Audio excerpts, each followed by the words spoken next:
Должен быть учитель будущего. Это очень важный вопрос. Ведь учитель будущего– это профессионал в своем деле. Я думаю, что учитель в будущем будет роботом. В него внесут знания всех учителей мира. Один учитель будет вести все уроки. Я представляю себе учителя будущего таким, он должен быть умным, өте ақылды, батыл, мейірімді, сенімді және жақсы мұғалімдер әркез қалатындығы түсінікті. Осы арқылы, яғни баланы білімге үйретеді, өзінің отанына, отбасына деген сүйіспеншілікке үйретеді. Және ең бастысы ол мұғалім үшін ол яғни балалардың сүйіспеншілігі, өйткені ол өскелең ұрпақты тәрбиелейді. Жақсы көру керек, сабақты қызықты өткізу керек, білімді, мейірімді, заманауи, әділетті болу қажет. Мұғалім білімді, мейірімді, сабақты жақсы өткізетін, жаңа технологияны меңгеретін болу керек. Біз де мұғалімдерді сыйлауымыз керек.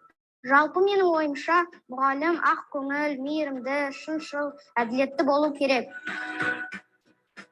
На мой взгляд, главное качество учителя будущего. Ең басты қасиеті мұғалімнің ол жан-жақтылығы. Яғни мысалға әдебиет пәнінің мұғалімі, яғни кескіндеме, кинематография саласы бойынша, тағы басқа мәселелер бойынша атап өтуде. Сонымен бірге олардың барлығы әрбір, яғни осы балалардың барлығына, яғни өзіндік мүмкіндіктерін беруі тиіс. Сонымен бірге яғни ол өте бір жақсы деңгейде, яғни ұстаздарын осы көрсету керек. Яғни ол өте бір жақсы осының барлығын түсіндіру тиіс, және осы сала бойынша, яғни болашақтың мұғалімдері ол өзінің барлық осы іс-шараларын барлығын түсініп білуі тиіс, және ол өзі, яғни тәлімгер ретінде, яғни бізге мысал бола білгендігі жөн. Жауапты және балалармен тез тіл тапса алатын мұғалім. Және балалардың сонымен қатар жан дүниесін түсініп, әрқашанда балаларға түсіністікпен қарайтын мейірімді мұғалім. Болашақта дамыған заманда мен мұғалімдерді роботтар ретінде көремін. Роботтар немесе ұшатын көліктер шықса, оларды мұғалімдер қалай қолдану керектігін, нені басқару керектігін үйрету керек. Болашақта шығатын тағы да сондай технологияға үйрету керек. Меніңше мінсіз мұғалім өз-өзіне өте сенімді болу керек. Оқушының ішкі дүниесі мен оның жаны және ойын білуі тиіс болу керек. Ол оқушының жүрегінде орын алуы тиіс. Қазір біз 21-ші ғасырда өмір сүргендіктен, менің ойымша, ол жан-жақтағы жаңалықтарды біле білуі тиіс.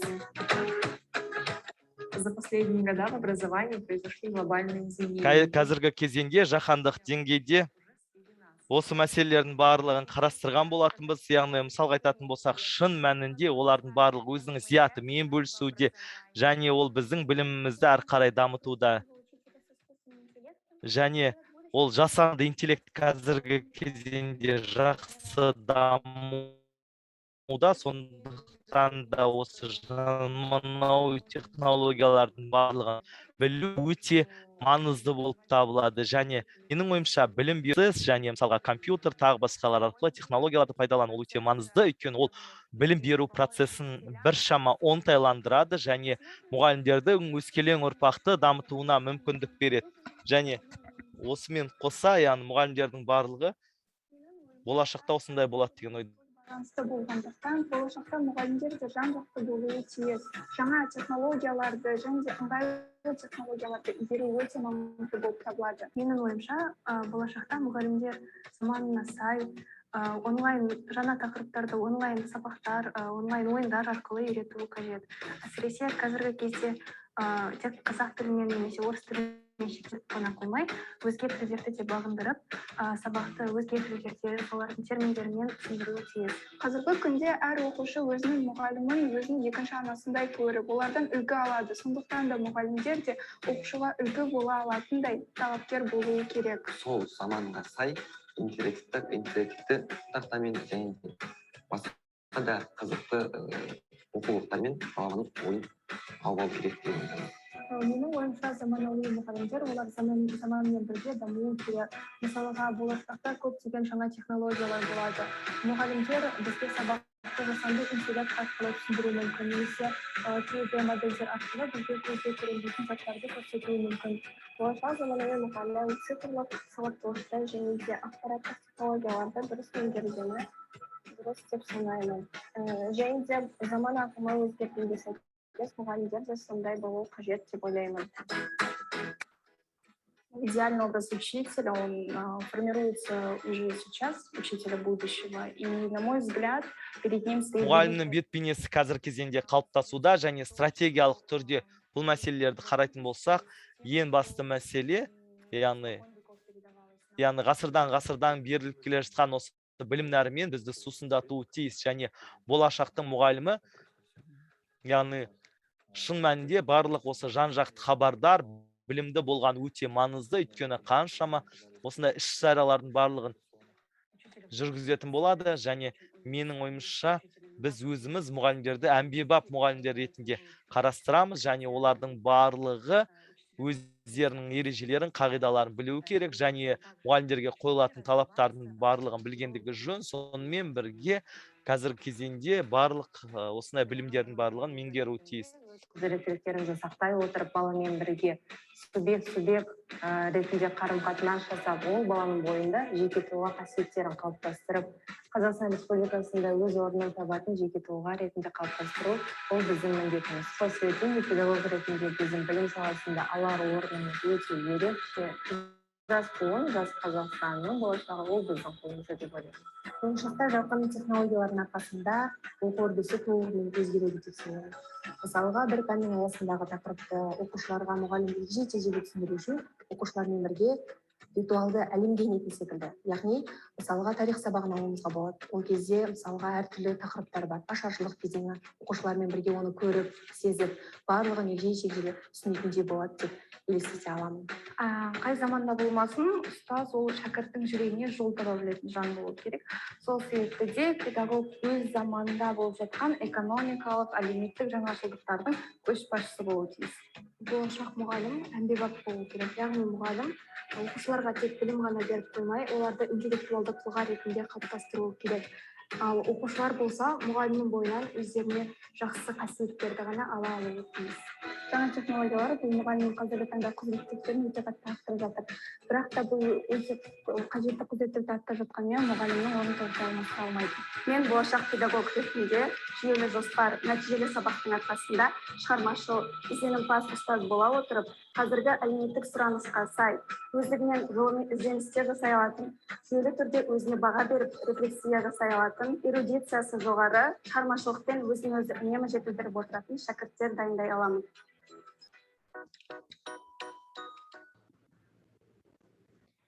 Здравствуйте, уважаемые. Сәлеметсіздер, құрметті қатысушылар, конкурс қатысушылары, сіздердің баршаңызды бүгінгі күні осы біздің кезекті вебинарда көргенімізге қуаныштымыз. Олар, яғни Digital Ұстаз Алматы байқауы, яғни сіздерге бірқатар нұсқаулық бергім келіп отыр. Егер де сіздерге осы вебинарды қазақ тілінде тыңдағыларыңыз келетін болса, сіздер төменде, яғни панельде аударма бар, перевод, соның ішінде орыс немесе қазақ тілін таңдап алуларыңызға болады.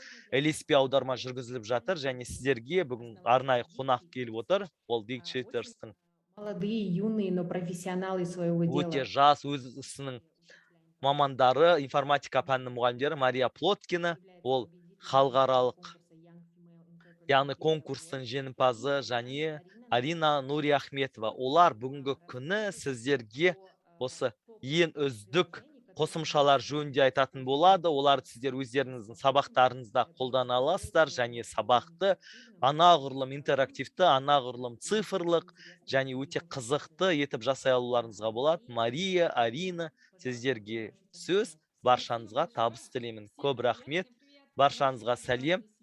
Біз сіздердің барлығын осы жерде осы керемет вебинарда көріп отырғанымызды қуаныштымыз. Бір жарым сағат ішінде, яғни осы ақпараттың барлығын тыңдай аламыз деген ойдамыз. Және достар, біз осы вебинарымыз интерактивті болғандығын қалаймыз. Егер сіздерге бір нәрсе түсінбей жатсаңыздар, өздеріңіз сұрақтарыңызды қоюларыңызға болады. Ал қазір бастайық.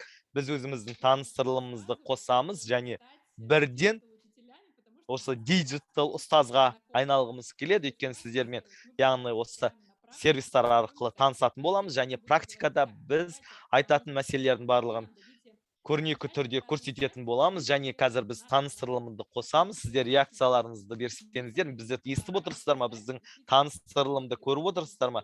Біз екеуміз шында да мектепте информатика пәнінің мұғалімі болған болатынбыз және біздің мектеп мұғалімдеріне әртүрлі мастер-класстар өткізген болатынбыз. Ал қазіргі кезеңде біз осындай бұқаралық фестивальдар онлайн, офлайн, яғни барлық пән мұғалімдеріне жүргізудеміз және ол жөнінде тағы да кейін айта жатармыз. Ендігі кезекте сіздермен таныссақ, біз өзіміз осы сайтқа кірейік және сол сайтта яғни өзіндік сауалнама өткізуге болады. Сол сауалнаманы яғни телефоннан немесе компьютер арқылы да өткізуге болады және бұл жерде қарап отырсаңыздар, оның тегін нұсқасы да бар. Қазір кіріп көрейік және сіздер қазір өздеріңіздің қолдарыңызға ұялы құрылғыларыңызды алыңыздар. menti.com қазір сіздер оны экранда көріп отырсыздар. Соны сіздер чатқа жазсаңыздар болады. Сізге не болып жатқанын айта аласыздар. Қазір 2 сұраққа жауап береміз және сіздермен таныстырамын. menti.com-ға кіріңіздер. Өздеріңіздің экраныңызда белгілі бір кодты көресіздер. Міне көріп отырмын. Мен қалай кіретінін түсіндіріп жатқанда сіздер сұраққа жауап беріп жатсыздар. Тамаша. Бұл кері байланысты береді анонимді түрде және әртүрлі конференция, жиындарда онлайн, офлайн кезде оқушылармен жасауға болады. Яғни осы кодты беріп оқушыларда кері байланысты алуға болады. Сіздер экрандан жауапты көресіздер. Қазір menti.com-ға кіресіздер немесе браузерға menti деп жазасыздар және біздің сұраққа жауап бересіздер және осы экранда сіздер кодты көресіздер. Осы 26 осы цифраны жазып жатқан шығар, 26-07-38-77. Ол сұраққа байланысты осы код өзгеріп отырады. Сіздер жауап беріп жатқандарыңыз көріп отырмыз. Мына жерде бастауыш сынып оқытушысы, математика, физкультура деп тұр, дене шынықтыру және барлық математика оқытушылары болса, мында математика ең үлкен сөз болып шығады. Мына жерде генерацияланған сөздер жиынтығы шығады. Қай сөз көп болса, ол сөз өте көп болады. Бізде қатысушылар көп екен. Сіздер нағыз диджитал оқытушылар, мұғалімдер екен сіздер. menti.com 26-07-38-77. Егер сіздер қосыла алмасаңыздар, қорқынышты емес, сондай әртүрлі қосымшалар болады. Міне осындай белсенді түрде таныстықты ұсынғымыз келді. Біз сіздермен танысқымыз келдік. Біз сіздермен диджитал мұғалімдеріміз, тек осы чатта ғана танысып қана емес, сонымен қатар осылай барлығы сұрақ арқылы жүргізіміз келді. Мына жерде келесі сұраққа өтеміз. Бізде 2 сұрақ бар ғой. Бізде көп биология, математика және бастауыш сынып оқушылары көп екен. Содан кейін осы сөздер фотосуретін түсіріп алсаңыздар және арнайы желіге немесе топқа қоссаңыздар болады. Бүгін қандай оқытушылар қатысқанын көре аласыздар мұғалімдер. Қазір 26 қатысушы кіріп отыр екен. Бұл тамаша. Осы сұраққа жауап берген адамдар, келесі сұраққа өтейік. Сіздің көңіл күйіңіз қалай? Сіздер қазір таза, шынайы, анық түрде сіздің көңіл күйіңізді жазсаңыздар болады. Менті бұл анонимді сұрақ, сауалнама. Сіздер осының бізбен бөлісуге болады. Біз тамаша көңіл күй бар екен және сұраққа жауап беруге жақсы. Оқытушылар сөз арқылы емес, сонымен қатар эмоджимен көрсетуге болады. Міне жүрек арқылы міне чатта жазып жатыр. Міне көңіл күйі жақсы деп жазып жатыр. Біреу шаршадық, бірақ жақсы көңіл күйім деп жазып жатқандар бар.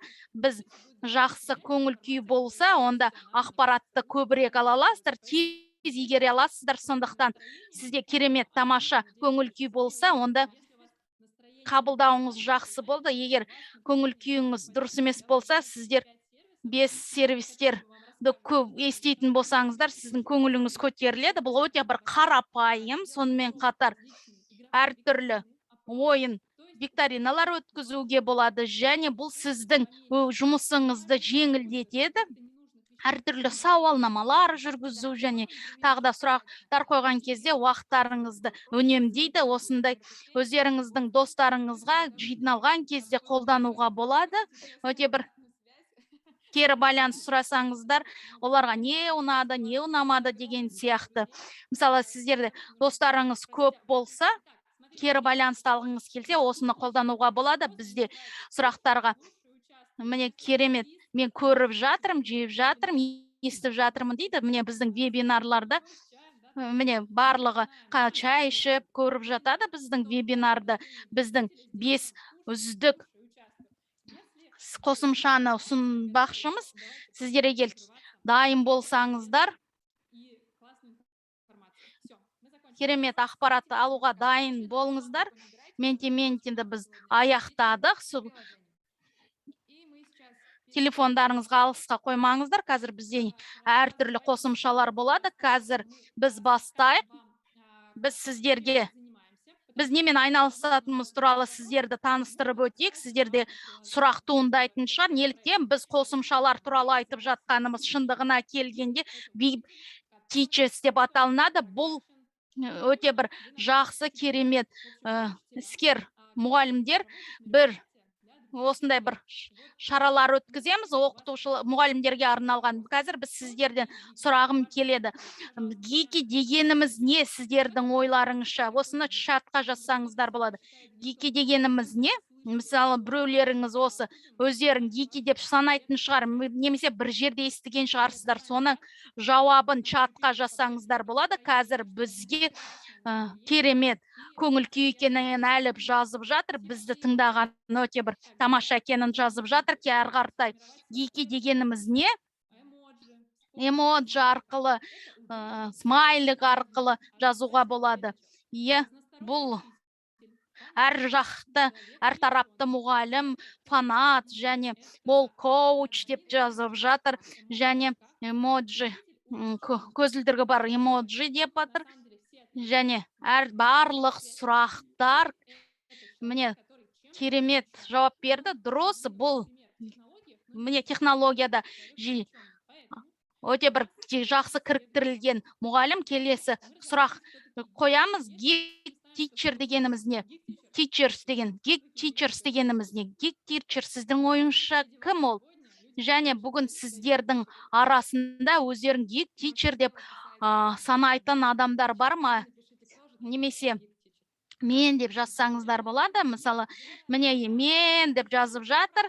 Міне өте бір керемет сіңген фанатик мұғалімдер міне деп жазып жатыр. Сонымен қатар бізге тағы да сұрақтар түсіп жатыр. Алдыңғы айтқан міне өзінің жұмысына сүйіспеншілігі бар адам, өзіңіздің ісіңіз жақсы көрсеңіз, онда керемет болады барлығы.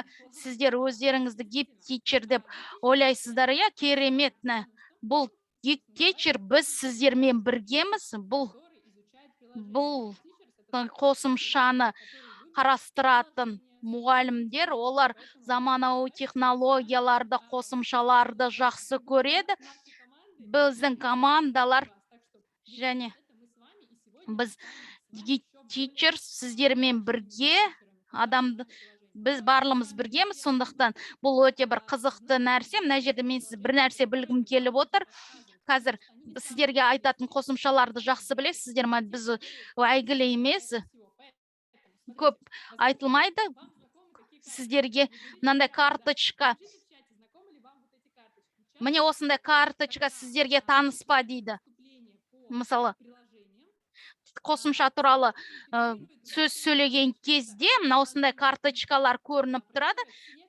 Барлық бұны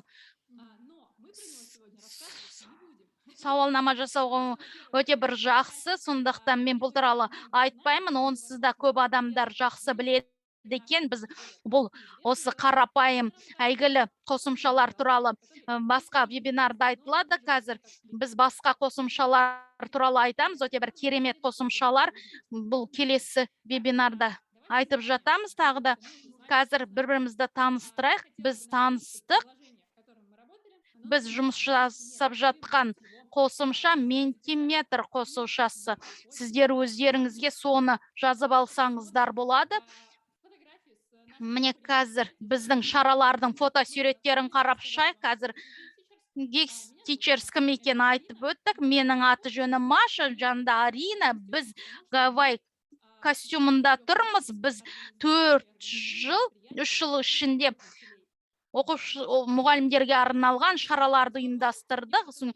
Пандемияға дейін офлайн өткіздік, содан кейін онлайн. Біз Питерде өткізген шарамыз әртүрлі қалалардан көптеген оқытушылар жиналды. 1000-нан аса барлығымыз керемет, өте бір қызықты шара болды. Қазір қысқаша айтып өтейін. Сізге біздің Geek Teacher'да болған адамдар бар шығар, біз білмейміз ғой. Біз 6 фестиваль өткіздік әртүрлі Ресей қалаларында, Санкт-Петербург, Владивосток, тағы да басқа. Сонымен қатар осы шарада тек бүкіл әлем бойынша жүргізгіміз келеді. Егерде біздермен бірге осындай фестиваль ұйымдастырғысы келсе, біз өздері серіктестікке, ынтымақтастыққа дайынбыз. Қараңыздаршы, кім дайын осындай костюм киіп, осы бірге отырып көңіл көтеруге дайын, керемет би билеп келеді. Онда бізге жазсаңыздар болады, бізге келсеңіздер болады, және өздеріңізде шақырсаңыздар да болады. Және осындай картонды коробкадағы адамдар да, міне көрсеңіздер, мұнда осындай шарада болатын болса, мұнда сіздер өздеріңізді жақсы сезінгенде, өзіңізді қолайлы сезінгенде, осындай мереке сезімі, көңіл күй өте бір керемет ақпаратты еруге мүмкіндік туғызады. Сондықтан тақырыпқа арғартай өтеміз. Міне ең үздік 5 қосымшалар сабаққа арналған. Қазір біздің өзіміздің сүйікті қосымшамыздан бастайық. Әрине бізде барлығы сүйікті қосымшаларымыз, өзіңізге ұнайтын қосымшаларыңызды таңдап алсаңыздар болады. Қазір қараңыздаршы, әр қосымшаның таныстыруында біз идеялар генерациясын өткізгіміз келеді. Осындай қосымшаны сіздер сабақта қолдануға болады. Ол жерде осы функционалды қалай қолдану қажет, және сайтта қалай тіркелу қажет, яғни оны арғартай не жасау қажеттігін түсіндіріп мей жатады. Сондықтан біз осының барлығын ойлап қарастырайтын болсақ, осы сабаққа қалай алуға болады деген сияқты. Ертең және бүрсігүні болсын, немесе аптаның аяғы да сіздер өздеріңіздің сыныпта осы қосымшаны қолдансаңыздар, біздер келісіп алайық, сіздер осындай смайлық немесе қолдың белгісін жіберсеңіздер болады. Осы аптаның аяғына дейін қандай да бір қосымшаны қолданасыңыздар. Осы ұсынып отырған қосымшалардың ішінде оны бір рет осы қосымшамен қолданбасаңыздар, қолданамыз деп келсек, міне мына жақта көріп жатырмыз, келісім жүріп жатыр. Міне уәде беремін деп жазып жатыр Константин де. Керемет, міне салтанатты түрде уәде береміз дейді. Сіздер осы Инстаграмда, контактыда және тағы да басқа әлеуметтік желіде енгізетін болсаңыздар, және бізді осын белгілеп қойсаңыздар, біз сіздерді міндетті түрде қолдаймыз. Мен тағы да мынандай кеңес бергім келіп отыр. Біз ол туралы айтатын боламыз бұл жерде. қай жерде қолдануға болады. Міне тағы сабақ тақырыбын жазуға болады. Сіздер не үшін қолданғыларыңыз келеді, соның барлығы сіздерде қандай идеялар бар екен міндетті түрде жазып отырыңыздар. Міне осындай қосымшаны қолдану неліктен тамаша. Міне адам қарапайым мұғалім және осы қандай да бір қағаз жұмыстары, тексерістер деген сияқты осындай мұғалім болғымыз келмейді. Сондықтан бізге осындай қосымшалар қажет. Осындай сабақта міне осындай ахуал болса, міне өздеріңіз көріп отырған суреттегідей, міне менің мұғалім қандай керемет, ол осындай телефон, компьютер, планшет қолдануға рұқсат береді. Міне біздің өздеріңіз көріп отырған қосымшалар тізімі бар, оны қарастырмайды. Міне осындай бір интрига дейді. Бізде сіздермен сілтемелер арқылы бөлісеміз. Әртүрлі викторина, сауалнама үшін қазірде сілтемелер жіберіп отырамыз. Мына жерде ойын қосымшаларға назар аударғымыз келеді. Біздің бірінші қосымша Word деп аталынады. Бұл қосымша не туралы және сіздің бірінші реттен бастап оқытушыларыңыз қызыға бастайды. Ол сабаққа келіп, олар ойын ойнап кетеді. Ал шындығына келгенде сіздер олармен бірге сабақта білімін тексере аласыздар. Үй жұмысын тексеруге бір жақсы мүмкіндік туғызады. Қазір олардың сервистерін қарап шығайық, қандай түрлері бар екенін қарап шығайық. Қазір сіздермен бірге WordWall-ға кіреміз және сіздермен бірге қазір құра бастаймыз. Егер сұрақтарыңыз бар болса, сұрақ қойсаңыздар болады. Бастапқыда барлығы қарапайым көрінеді. Сіздер қандай да бір қосымша тапқан кезде мен оны қалай қолдануды неліктен білмеймін, немесе шындығына келгенде бұл қосымша бірінші парақшада не жасауға болатынын көрсетеді. Не жасауға болады? Сіздер егер білмесеңіздер, қандай да бір тақырып өзіңізге қажетті тілге аудара аласыздар. Орыс тіліне аударып жатыр. Мына жақта қарай аламыз. Бізге қандай қызмет көрсете алады? Біздің таныстырылымдағы ойынды қазір сіздерге көрсеткіміз келіп отыр. Бұл сервис ойын мен оқытуды байланыстыра жүргізетін нәрсе. Сондықтан пайдалы білім беру контенті әртүрлі түрлері бар. Сіздер осының барлығын экранда көрсете аласыздар. Міне сабақ тақырыбына байланысты сіздер әртүрлі ойын викторинасын өткізсеңіздер болады. Және сіздер міне қорапта ашу деген бар экранда. Міне өздеріңіз көріп отырғандай мынандай опция бар. Сол жақта міне 5 қорап пайда болады. Сіздер онда оқытушылар әрбір қорапты ашқан сайын, соның ішінде осы таңдаған қорапта осы терминнің атауын атау қажет. Бұл қарапайым тапсырма деп ойлайсыздар. Осындай форматта өтетін болсаңыздар, онда бұл адамды қызықтыратын болады. Әртүрлі терминді топтарға бөлуге болады. Осы интерактивті тақтада әртүрлі анықтамаларды, әртүрлі терминдерді, фразаларды құруға болады. Міне картиналарды сәйкестендіре отырып, терминдерді сәйкестіре отырып жасауға болады. Лабиринт бойынша жұмыс жасайды. Қараңыздар, қазір қалай жұмыс жасайтын анықтайық.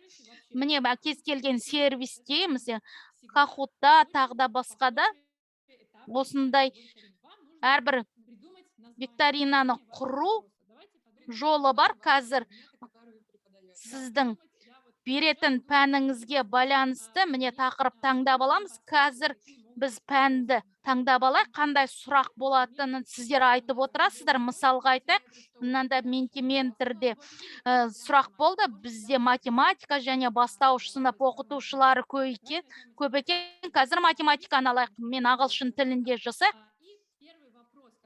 Бірінші сұрақ сіздермен қоятын бұл қарапайым сұрақ. Мысалға айтайық, мындай 8 қосу 5 дейді. 1 қосу 5 дейді. Содан кейін біз жауаптар вариантын жазамыз. Дұрыс емес деген сияқты.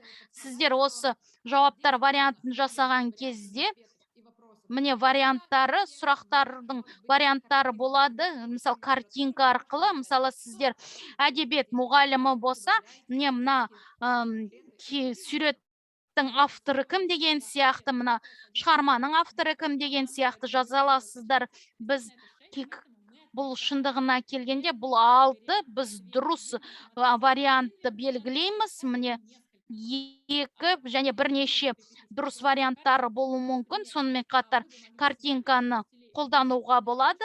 Бастауыш сынып оқытушыларына, мысал қандайда бір алманың суреті болсын, тағда басқа бір суреттерді қолдануға болады. Бұл вариантты міне тапсырманы сурет негізінде жасауға болады деп айта аламыз. Егер де сіз 8-ші сынып оқытушысы болса, осындай формула жасауға болады. Мысалы, әртүрлі формаларды жасауға болады. Осындай сұрақтар қалай жасауға болады? Лабиринттер ішінде. Арина, сіз ойнайсыз дейді. Қазір барлығы көрініп тұрма, тексеріп алайық.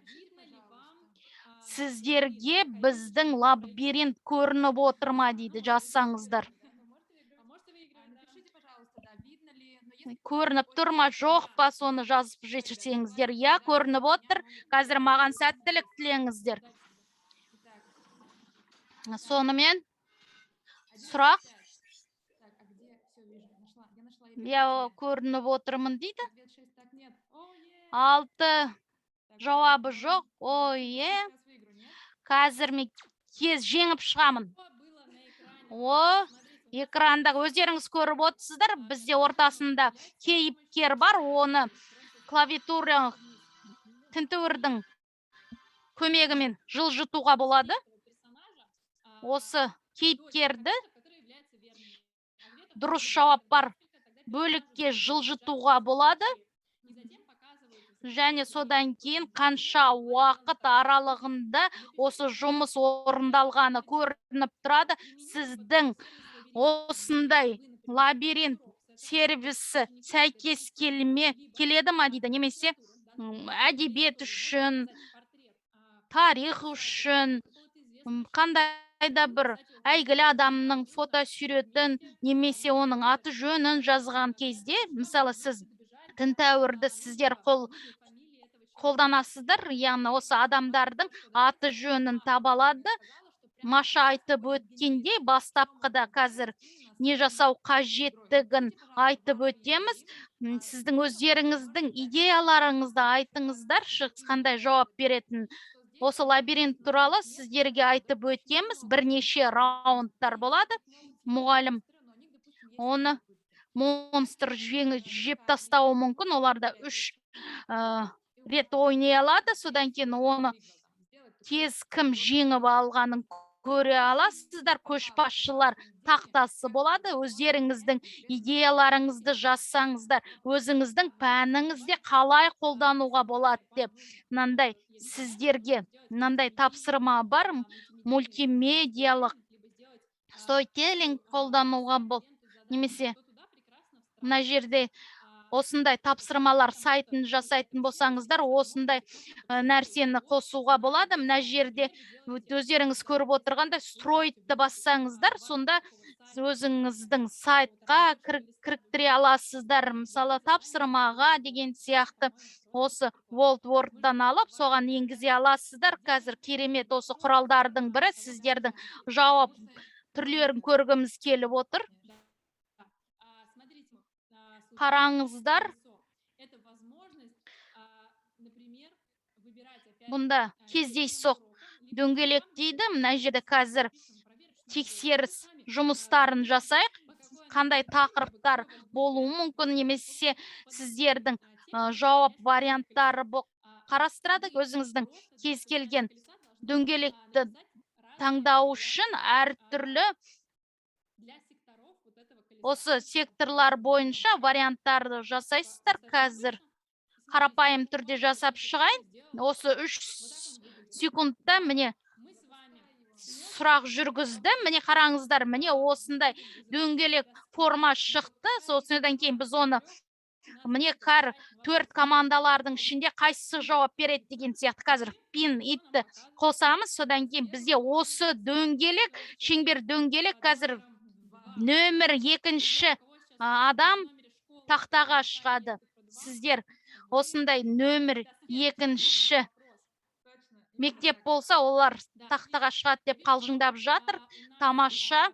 Бізде мысалы тапсырма варианттарын жасайды. Мен дұрыс жазбасам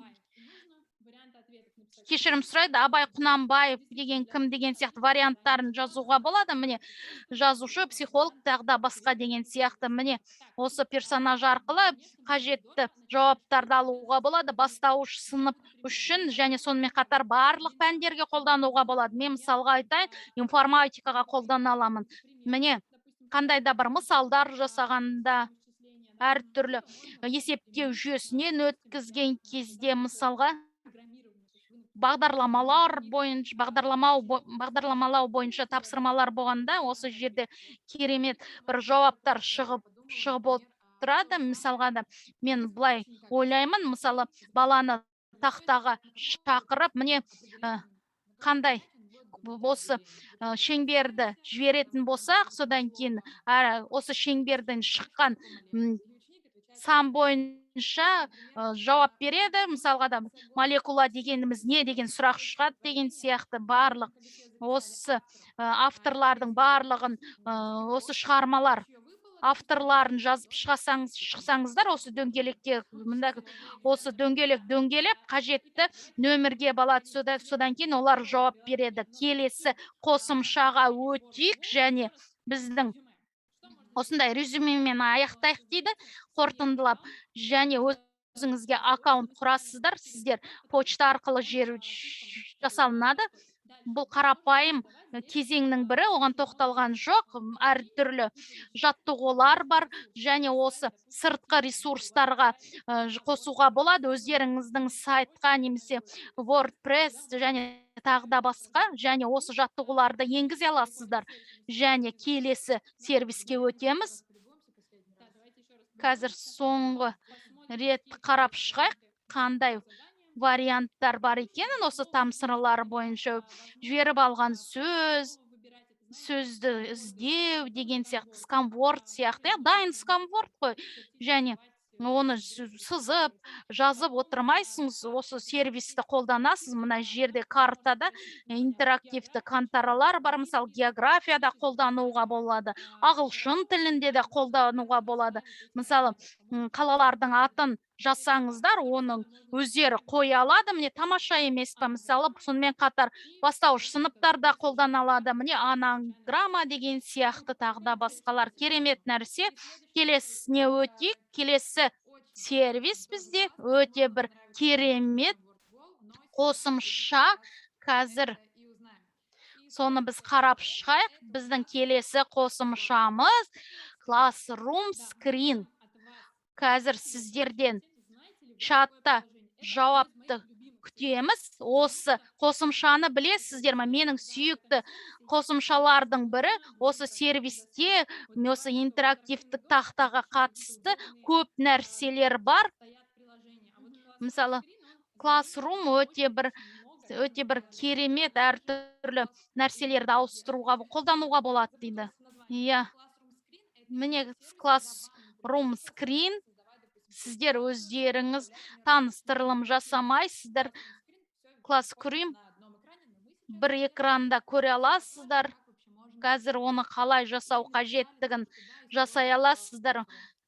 Иә, біз қолданамыз деп жазып жатыр. Қазір көбісі жоқ, қолданбайтынын көріп отырмыз. Қалай сервис көрінетінін сипатын қарап шығайық. Қазір біз оны кез келген қажетті тілге таңдап аламыз, тілді, және міне өздеріңіз орыс тіліне деп жазылып тұр қазір. Экскрин тетігі бар. Мен осындай сервисті ұнайды, сіздер оны бассаңыздар, барлығы дайын болып тұратын.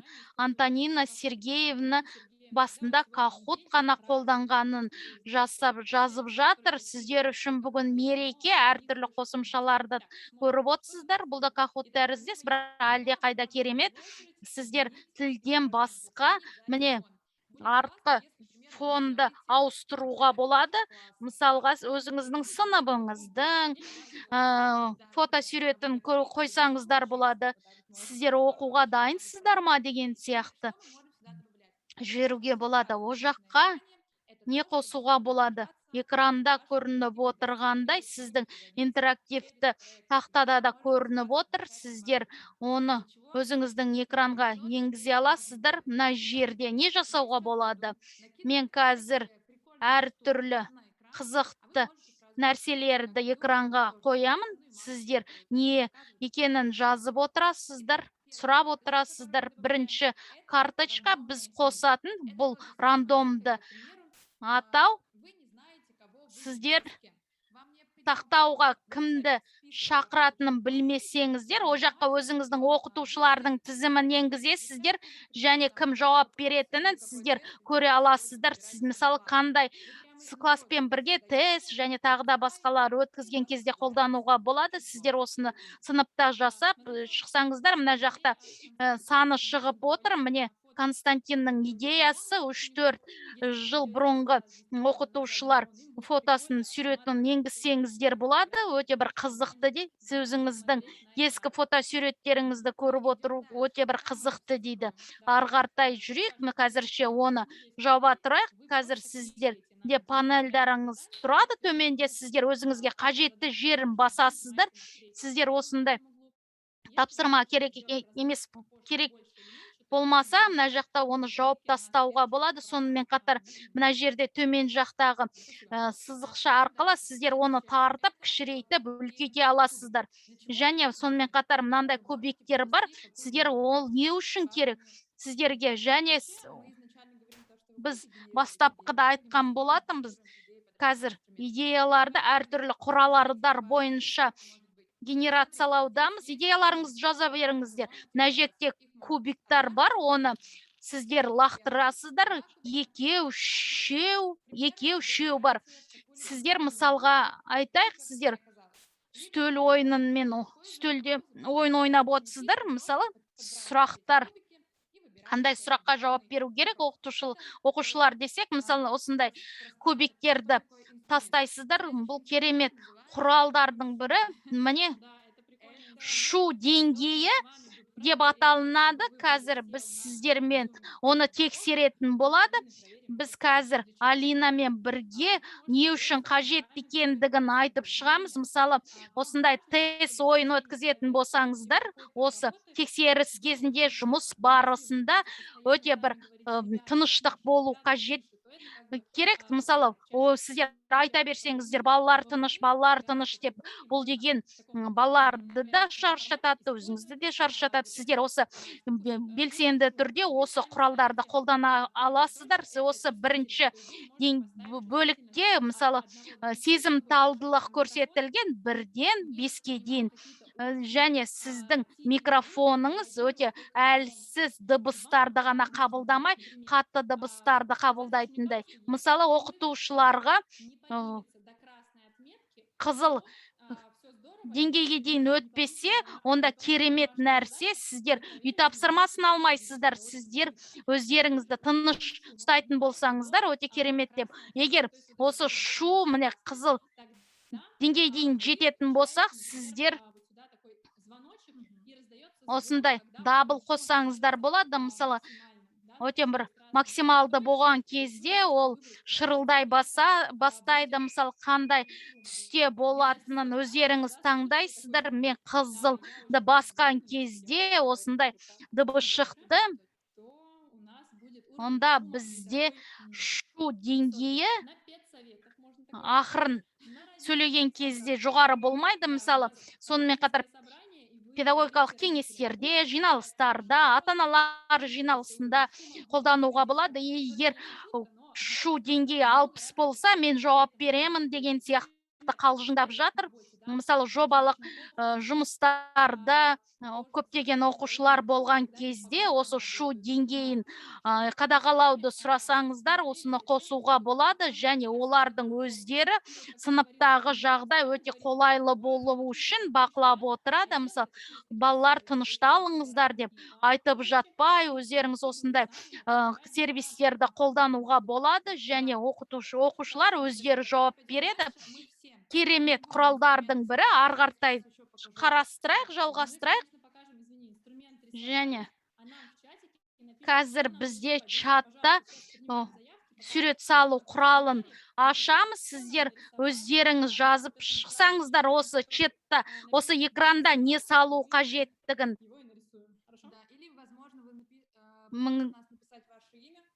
Сіздің атыңызды жазуды сұрайтын шығарсыздар. Сізге сәлем салып, атыңызды жазып, немесе сіздің фото портретіңізді жасаймыз деген сияқты. Мына жерде төменде құрал бар, таймер деп аталынады. Мысалға айтайын, оны не үшін қолданады? Мысалы, оқушыларға айтуыңыз мүмкін. Мысалы, сіздерде бақылау жұмысы 40 минутта жүргізіледі, немесе өздік жұмыс және топпен жұмыс деген сияқты. Сіздер осы таймерді қоясыздар, оқушылар оны өздері қарап отырады. Келесі осындай таймер болады. Мысалы, оқушыларға 1 минутта жауапты ойлап қарастыру қажет болған кезде оны қосаласыздар. Келесі құрал бағдаршам деп аталынады. Және сіздер өздеріңіз таңдап аласыздар, әрбір түс нені белгілейтіні. Мысалы, оқушылар қандайда бір нәрсеге көңіл ауып кетпес үшін сұраққа жауап іздеу кезінде, мысалы, жасыл түс жанған кезде ойлауға болады, немесе жауап жазуға болады деп түсінеді. Мысалы, сары түс болған кезде, мысалы, 1 минут қалды, 30 секунд қалды деп түсінеді. Мысалы, қызыл түс жанған кезде оларда 3 секунд болады, оны тез аяқтайтындай. Және бұл балаларда ойын бөлмеуге көмектеседі. Мысалы, қайта-қайта айта бермей, 1 минут қалды, 30 минут қалды демей, олар светофордан барлығын қадағалап отыра алады. Қазір бірнеше варианттарды сіздерге ұсына алам. Қазір оның артықтарын жауып тастайық. Қазір бізге жүрекше, жұлдызша салу дейді. Және сонымен қатар біз жүрек салайық. Антонина Сергеевна сұраған болған екен. Қазір міне күннің суретін салуды сұрады. Қазір түсін өзгертуді көрсетіп жатыр. Міне қазір кішкене тоса тұрсаңыздар. Қазір сіздермен бірге түсін сары түс. Қазір сонымен қатар гүлдің суретін салайық дейді. О, керемет. Өте бір керемет нәрсе. Сіздерде интерактивті тақтаңыз болса, сіздер осы құралды ашып, барлық өте бір қызықты суреттерді салып береді, үзілісте деген сияқты айтып жатыр. Міне соңғы суретті салайық. Біздің смайлик, біздің девизіміз болды. Бастапқада тамақтанамын, естіп жатырмын, қатысамын дейді. Міне естіп жатырмын. Құлақтың суретін салып жатырмын. Мен ол сурет сала алмаймын. Міне түсінікті тақтаны әртүрлі варианттарға қолдануға болады. Мысалы, оқушыларға карточка бересіздер. Қандай термин болса, мысалы, биология болсын, тағы да басқа сабақтарда карточкада жазылғандай, міне соның суретін салу қажет. Қалған оқушылар соны табу керек. Бұл сабақ барысының басында осы сабаққа қызықтыру үшін бір осындай бір қызықты мезеттерінің бірі. Мына соңғы құралды қарап шығайық. міне QR кодты көрсеткім келеді. Міне керемет нәрсе, бізге QR кодтар керек болады әртүрлі тапсырмаларға, мысалы интерактивті сайттарға, мысалға айтайық, сыртқы, мысалы қандай да бір тапсырмаға керек болған кезде әртүрлі QR кодтарды қосуларыңызға болады. Сайттың атауын жазсаңыздар жоғары жаққа, және сонымен қатар өздеріңіз білесіздер ғой, оны кішірейтуге болады, үлкейтуге болады, және ол жерде тақтаға біз төменге қаратай жылжытамыз. Міне сіз осы интерактивті тақтада тапсырма 1 деп жазасыздар.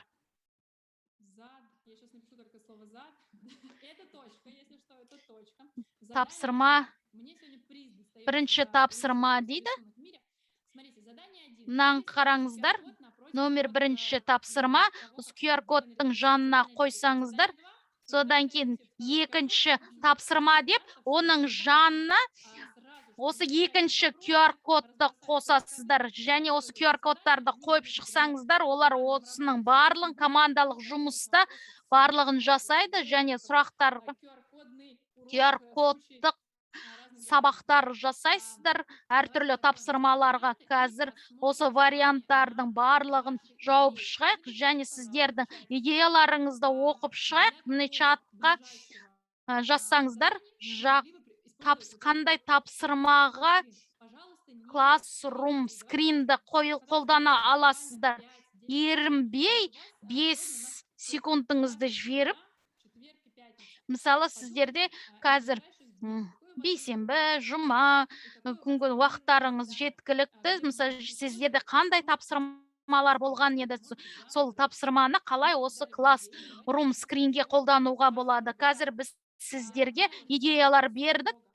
Міне бұны супер прога деп жазып жатыр. Бұл өте бір керемет идеялар болады сабақтың басында. Мысалы сіздің сыныппен кездескен кезде сіздің сүйікті фильміңіз, мысалы сіздер демалысты қалай өткіздіңіздер деген сияқты, олар өздерінің QR кодтарын, сайттарын қосады. Мына кез келген оқушы келіп, оны сканерлей алады. Мысалға өзіңіздің сүйікті әдебиеттеріңізбен бөлісіңіздер деген сияқты. Оқушылар осы QR кодты жіберіп, және сонымен қатар өздерінің әдебиеттерінің атауын жазады. Мысалы программа Classroom Screen деп аталынады. Classroom Screen қандай да бір медиа файл қосу қажет болса, сіздер оны басып, YouTube-тан видеоны қоссаңыздар болады. Мысалы, интернеттен фотосуретті жүктеу қажет болса, сіздер тікелей соны жүктей аласыздар. Мысалы, YouTube-та өтіп кетпей, мысалы, осы жерде сіздер ұсына аласыздар, сонымен қатар мәтіндерді қоса аласыздар. Мына жерде сілтеме қосуға болады, атауын жазуға болады деген сияқты. Мысалы, таймер бар, құм сағаты бар, және сонымен қатар календарь бар, және соны сынып жобасы бар. Жобалық жұмыс болған кезде осы уақытты белгілейсіздер, қанша уақыт осы жоба созылады деген сияқты. Әртүрлі сілтемелер жасайсыздар қажетті QR кодта, және сонымен қатар жобамен жұмыс жасайтын командалар, және осы бір сабақ қана емес, бір үлкен жобаға қолдануға болады, әрбір сабақта ашуға болады, және оны жобалық жұмыста қолдануға болады. Мынаны қараңыздар, міне Википедиядағы жаңа терминдерді анықтау кезде, сонымен қатар бұл жерде телефонның қажеті жоқ, және сонымен қатар таймер, светофорды қолдануға болады. Және идеялар көрдім, лабораториялық сабақта қолдануға болады. Сізден фото отчет күтеміз, лабораториялық жұмысты QR кодпен қолдануда. Менің сынып жетекшім деген тақырыпта QR кодты қолданады. және өзіңізге хат жазуға болады, және Google құжатқа енгізуге болады, немесе өзіңіздің чатқа жіберсе болады. Осы мәтінді жіберетін, мысалы, оқушылар өздерінің жұмыстарын жасағанда, осы әрбір оқушы осы эсселерде оқи алады. Келесіне өтейік. Өте бір керемет қосымшалардың бірі, Flipiti. Сіздер мысалы, әртүрлі ойындарды жақсы көретін адамдар осы қосымшаны жақсы көріп кетеді. Поле чудес, тағы да басқа деген сияқты. Flipiti деп аталынады. Және қарап шығайықшы, ол бізге не ұсынады.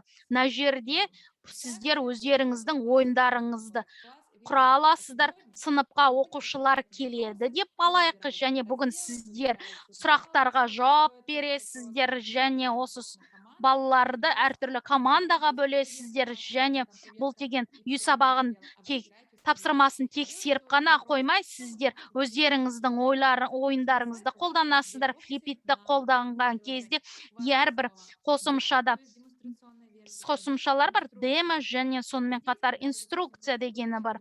Мысалға, нұсқаулық деген сияқты instructions деп жазылып тұр, және осы мысалдар көрсетілген. Сіздерде командаларыңыз бар, және сонымен қатар бөлімдері бар, балдары бар. Сіздер 300-ге, мысалы, фильмдер бар, сұрақтар пайда болады, команда жауап береді. Сіздер команда дұрыс жауап тапты деген кезде соны белгілейсіздер. Бұл жерде нұсқаулық бар. Оң жақта нұсқаулық өте бір қарапайым. Бізде осы қосымша Google сервистерді қолдануға болады. Google таныстырылымдар, Google қосымшаларды сіздер осы қосымшаға қоса аласыздар. Қазір біз сіздерге бірнеше тапсырмаларды қолдана аласыздар. Мына жерде сіздер кез келген тапсырманы ала аласыздар. Сыныпта жауап беретін және үстел ойыны бар. Бұл жерде сіздер өзіңізге қажетті сұрақтарға жауап бересіздер. Сіздер оны өздеріңіз сұрақтарыңызды, жауаптарыңызды толықтырасыздар. Бұл менің ең сүйікті ойындарымның бірі. Қазір біз сіздерге оны ұсынамыз. Осы үстел ойыны достарыңызбен ойнаған шығарсыздар. Ағылшын тілінде оны қолдануға ыңғайлы. Ағылшын тілінде қалай ол сөз жазылады, және тағы да басқа тілде сөздерді қарастырасыздар. Мысалы, бастауыш сыныпта сіздер түстерді оқып жатыр дейік. Мысалы, танысып жатыр. Мысалы, қызыл түсті деген сияқты тағы да басқа. Қазір қалай болады екен? Мысалы, көк түсті ашты, black, дұрыс шыққан жоқ, green, жасыл түс дейді. Осындай түс болды ма? Міне ондай күлгін түс, міне ағылшын тіліне ыңғайлы дейді. Black қайда болды дейді. Қара түс. Black. Я сәйкес келді. Осы карточка жоғала береді. Red, қызыл. Memory ойыны. Электрондық түрдегі memory ойыны. Green. Міне memory, міне әдебиет сабағында авторлар және оның шығармалары және бір жерде аты жөнін жазып, немесе портреттерін сәйкестендіру қажет, және автордың портреті және оның шығармалары сәйкестендіру бір осындай бір керемет идея. Осы педагогикалық кеңесте, жиналыста осыны ұсынатын болсаңыздар, осындай жаттығуды жүргізсе, оқушылармен қалай ойнау қажеттігін, мысалы, оқу барысында ойынды қолдану деген сияқты таныстырма ретінде қолдануға болады. Мысалы, керемет, міне тарих сабағында қолдануға болады дейді. Және міне тамаша идея дейді. Міне көкөністерді жинау ойыны, мысалы, көкөністерді жеміс жидектердің аты жөнін жазып, содан кейін бірінші сыныпта қолдануға болады, және сонымен қатар ағылшын сабағына қолдануға болады, сонымен қатар антонимдарды қолдануға болады, және балалар тезірек естерінде сақтау үшін өте ыңғайлы. Мысалы, формалар, мысалы, картина түрінде болуы мүмкін. Және бастауыш сынып үшін бұл жерде топтың арасында қолдануға болады. Мысалы, балалар бір өздері жауап береді, мысалы, топпен жауап береді деген сияқты. Бұл қосымша сабақ барысында балалардың білімін тексеруге өте бір керемет нәрсе. Тағы да не қолдануға болады? Соның барлығын егжей-тегжейлі толық қарастырмаймыз. Ойындар өте көп. Сіздерде алдыларыңызда бір апта уақыт бар. Мына жерде тағына не бар екен? Мына жерде сөздер бұлты бар. Біз сіздермен оны ойнаған болатынбыз, және сөздерді іздеу бар. Мына жерде өздеріңіз көріп отырғандай әртүрлі сөздер бар. Мысалы, орындарында жазады, қолдарын көтеріп, айғайлап жатпай. Мысалы, әдебиеттерде әртүрлі, орыс тілінде әртүрлі терминдерді қарастыруда. Кез келген сабаққа ыңғайлы, математика болсын, физика болсын да, мысалы, дене шынықтыру кезінде де сабағында әртүрлі жаттығуларды жазуға болады. Мысалы, жаттығуны тауып алса, оқушы оны сыныппен бірге, мысалы, отырып тұру, бір орында жүгіру деген сияқты, міне керемет, өте белсенді түрде өтеді. Қазір тағы да бір идеяларды ұсынып жатыр. Қазір сіздермен бірге мына квизбен тоқталайық. Квиз өте бір тамаша нәрсе. Бұл тексеру үшін, бақылау үшін бір керемет нәрсе. Мысалы, жерде сұрақты құруға болады. Оңай сұрақтар, орташа деңгейдегі сұрақтар және қиын сұрақтар деген сияқты. Ноутбук немесе планшетті алдына қойсаңыздар, балалар өздерінің осы сұрақ жауап береді сұрақтарға. Квиз-шоу қазір лайфхактың бірі. Мен осы уақытта мынандай идея болған. Біз оқушылармен бірге жобалық жұмыс болған. Мен информатика мұғалімі ретінде қандай да бір қосымшаға сұрақтарды дайындауын сұраған болатынмын. Бұл жерде сіздер оқушылардың жұмыс көмегіне жүгінсеңіздер, сіздерге ол көмектеседі. Мысалы, квизді қалай жасау керектігін көрсетеді. Сіздер біртінде баланы тартасыздар. Бұл өзінше бір қосымша жұмыстардың бір бала үшін де ыңғайлы, пайдалы, және сіз үшін де пайдалы да ыңғайлы. Және сонымен қатар әртүрлі сервистерді қолданған кезде, мысалы, жобалық жұмыста басқа оқытушылар үшін, мұғалімдер үшін викторина құрауды сұрасаңыздар, сіздер осы викторина құрап, мысалы, биологияда осындай сауалнама жүргізсе, сіздер ақпарат, мысалы, информатика сабағында әртүрлі сервистерді қарастыратын модульдары бар. Қазір флиппиті туралы айтып өтейін. Сайтқа өтсеңіздер, басып демо версиядан бассаңыздар болады. Мына жерде оң жағында нұсқаулық бар, instructions. Мысалы, ағылшын түрінде болатын, ағылшынша болатын болса, сіздер оны орыс тіліне аудара аласыздар. Бұл қысқаша сіздерге түсіндірме береді, қалай құрау қажеттігін сіздер өздеріңіздің сториске қоятын болсаңыздар, инстаграмда, желіге, әлеуметтік желіде. Содан кейін сіздерден осындай маған берген серттеріңізді орындауды күтеміз. Word Wall, Classroom Screen, үшінші флиппити қосымшасы. Және қазіргі таңда не жасау қажет? Және 1 минутқа үзіліс жасайық вебинардан. Мысалы, қосымшаны қарастырып шықсаңыздар, және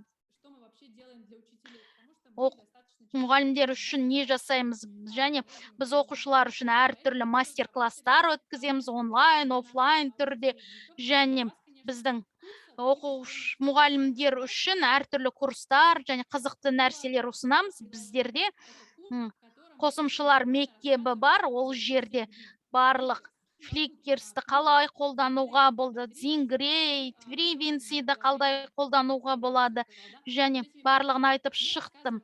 Бадиді және осындай бір көбі біле бермейтін нәрселермен таныстырамыз, және сынып сабағында қалай қолдануға болады, және дайын нұсқаулықты береміз, және өздеріңіз осы қосымша бойынша мастер сынып класты өткізгіңіз келсе, мысалы шеберлік сағаттарын өткізгілеріңіз келсе, сіздер дайын сценарийларды береміз, және сіздер соны жүргізе аласыздар. Бізде сонымен қарта сабаққа арналған фишка деп аталынады. Және сіздер бала кезінде қолдандыңыздар ма білмеймін, бірақ бала кезде осындай фишкалар болатын, және сабақ барысында және үзілісте біз қолданатынбыз. Мына қараңыздар, біз осындай фишкаларды сабақта қолдандық дейді. Міне керемет нәрсе, міне осындай карточкалар, сізде оның барлығы онлайн, офлайн арқылы жүргізілуге мүмкіндігі бар. Мысалы, керемет идеялар 48, және бұл кез келген сабаққа қолдануға болады. Телефонмен өткізілетін сабақтарда, және сонымен қатар телефонсыз өтетін сабақтарда сіздер осы фишканы тастап, және жалпалайық, мысалы 20 фишканы адам отыр дейік, мысалға бір фишканы лақтыратын болсақ, жоғары жағында цифрамен түсетін болсақ, біз осындай карточканы ашып, содан кейін ойнай бастаймыз. Бізде 2 нөмерлі фишка, бізде фортуна дөңгелегі, және біз сабақ барысында не жасайды деген сияқты соны қосамыз, және осы қосымшаны қалай қолдануға болады, және әртүрлі технологияларды қолдану. Міне сіздерге осы фишка бір жақсы бір мүмкіндіктігі бір фишка 2 түрлі вариантта. Біз қазір сіздерге 2 вариантты ұсынып отырмыз. Сайтта көре аласыздар, және PDF вариантта сіздер оны жүктей аласыздар, және өте бір ыңғайлы форматта Ирина сіздерге сілтеме жіберетін болады. Фишкасы бар сайтқа. Қазір мен сіздерге 2 нәрсе туралы сөз қозғайтын боламыз. Біздің соңғы 2 қосымшаға назар аудартамыз. Біз тек қана қосымша ғана айтпаймыз, және сонымен қатар біздің командамен әртүрлі шаралар өткіземіз, және мектепте қандай да бір шараларды қалай өткізу қажет деген сияқты, онлайн болсын, офлайн болсын, біз осындай идеялармен осы курстарда бөлісетін боламыз. Және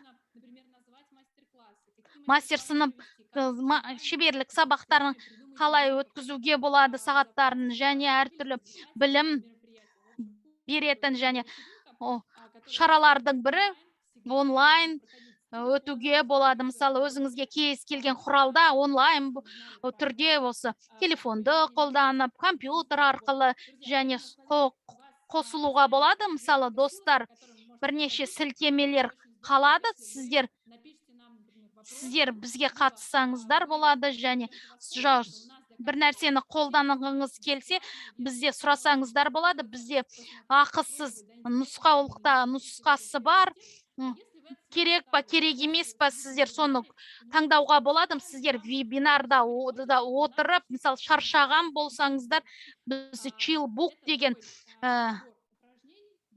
қосымшасы бар. Бұл жаттығулар жиынтығы.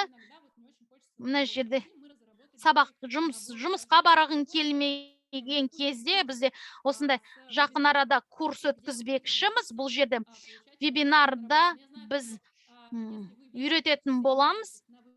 Сіздер вебинарға қатысқан кезде, диджитал ұстазда сіздер қатысып отырғаннан кейін, осы вебинарға сіздер шаршаған жоқсыздар. Осындай бір кеңес ретінде айтып отыр. Сіздерге демалғыңыз келген кезде, мысалы, күйзеліс болған кезде не жасағыңыз білмесе, сіздер оны қолдана аласыздар. Міне қосымшаларды қарастырған жақсы. Міне осындай оқушыларға арналған пайдалы нәрселердің бірі. Соңғысы, көп нәрсе айтылды, әртүрлі қосымшалары бар деп айтып жатқан шығар сіздер қазір. Word, Flipkart туралы айттыңыздар. Барлық осы қосымша біріккен Telegram каналында бар. Ақылы, тегін деген сияқты QR кодты бойынша сіздер ақысыз бөлігіне өте аласыздар. Ақылында онда толықтай барлығы көрсетілген. Мысалға, не жасайсыздар? Викторина қажет информатика сабағы үшін деп жазсаңыздар болса, мұнда сіздерге әртүрлі идеялар ұсынамыз. Міне, мұғалімдердің көмекшісі Telegram каналында сіздер Google-ға кіріп жазған шығарсыздар. Мысалы, Викторина, қосымша, сұрақтар, сауалнама деп жасаған шығарсыздар. Мына жерде сіздер кез келген нәрсені, қажетті нәрселеріңізді біздің чат-ботқа кіріп барлығын табуға болады. Мысалға, өзіңіздің тақырыбыңыз бойынша, қажетті тапсырмаларыңыз бойынша, мысалы, телефон болмаған кезде, мысалы, оқушыларыңызда телефон болмаған кезде, мысалы, интернет болмаған кезде, чат-бот қандай қосымша қолдануға болатын, қандай идеяларды қолдануға болатын сіздерге айтады, және біздің материалдардың, ақпараттардың барлығын ыңғайлыға чат-ботқа, Телеграмның чат-ботына енгізген болатынбыз. Біз Машамен бірге осы қосымшаны қарастыруға қанша уақыт алатынын жақсы білеміз. Осы Geek Teachers арнайы құрған болатынбыз. Осы технологиялар, осы қандай да бір қағаз бастылықтан құтылуға көмектеседі. Сонымен қатар интерактивті жұмыс парақшаларын жасауға болады. Сіздер осы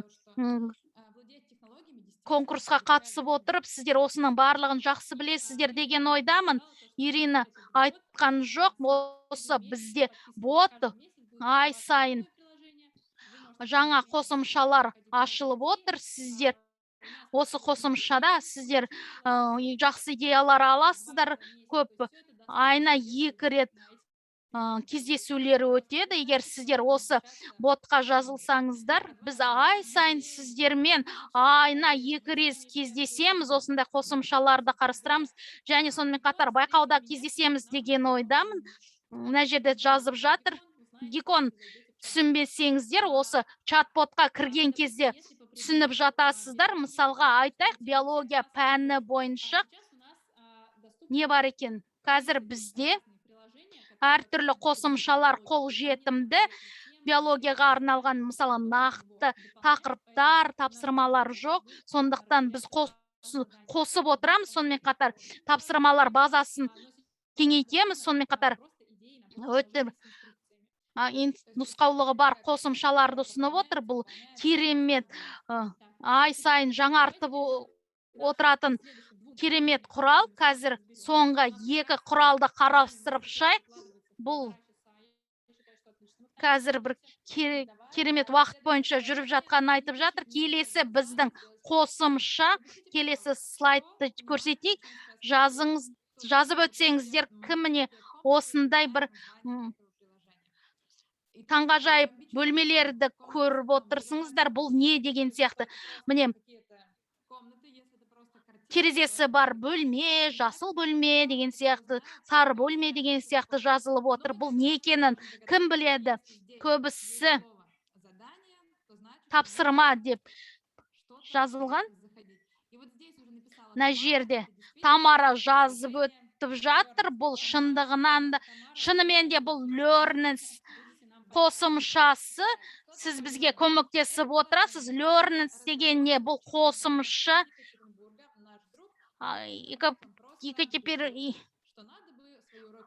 Мұғалімі жасап шыққан, осы сабақты қызықты жасау үшін қолданған болатын. Қазір оның әпкесі дизайнер болған, сондықтан осындай қызықты қосымшаны жасап шықты.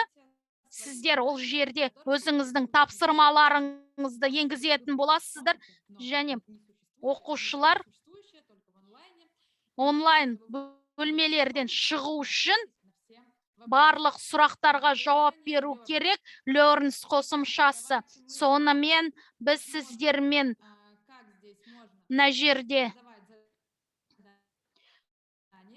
бөлмелерді қалай жасау қажеттігін, міне тапсырмаларды жасау өте бір оңай дейді. Қазір жаңасын жасайық. Не құруға болады?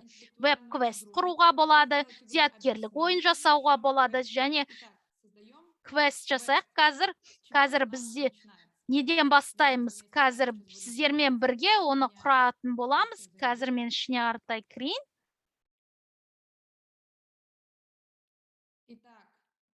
Сонымен викторина, бейне баяндар дейді, видео дейді қазір. Так, Маш, как часто ты пользовалась квестами? Расскажи, пожалуйста. Я создавала Мен новогодние в основном, либо создавала квесты для учеников. квесті жаңа жылдағы қолданғанын айтады. Сонымен қатар осы 90 аяқ жағында бізде уақыт қалған кезде қолдандым дейді. Және жобалық сабақтарда, мысалы қандай да бір мейрам кезінде қолдануға болады. Және сонымен қатар Vip Teachers туралы айтқан кезде бізде жаңа жылдық Vip Teachers'ті қолдандық. Бұл Vip Teachers бөлмесі дейді. Бұл жерде жаңа жылдық стильде сіздер соған кіріп ойнасаңыздар болады. Сіздер әртүрлі варианттарға өтулеріңізге болады. Сіздер визуалды өзіңізге қайсысы ыңғайлы, және әр бөлмеде өздеріңіздің тапсырмаларыңызды жасыруға болады. Мысалы, математика, ағылшын тілі болсын, және тағы да басқа пәндерден қолдануға болады. Мына жерде не жасаймыз? Мына жерде құру деген басамыз. Мысалға, пәннің атауын ағылшынша математика деп жазды. Қазір не жасаймыз? Әртүрлі тапсырмаларды қарастырамыз. Міне 3 бөлмеге енгізуіміз керек. Бұл тізім қалай енгізіледі? Мысалы, сіздің тапсырмаларыңызда әдемі көріну үшін мына жерде картинкаларды, мысалы, суреттерді таңдап алуыңыз қажет, және сіздің Google таныстырылымыңызды ашып, мына жерде сұрақтарды жазып шықсаңыздар, сурет түрінде сақтау деп бассаңыздар, осы слайдты сақтап қойсаңыздар, содан кейін оны басып, мына жаққа сақтауға болады. Және сонымен қатар 3 тапсырмаға суреттерді қоясыздар. Бір жерде 5 тапсырма болу мүмкін, немесе 3 тапсырма болу мүмкін. Өзіңізге ыңғайлы түрде жасауға болады. Қазір біз осы тапсырмаларды жасап шығайық. Қазір Learn'ске өтейік. Бізде тапсырманы жасаудың қарапайым түрін жасайық. Мысалға айтайық.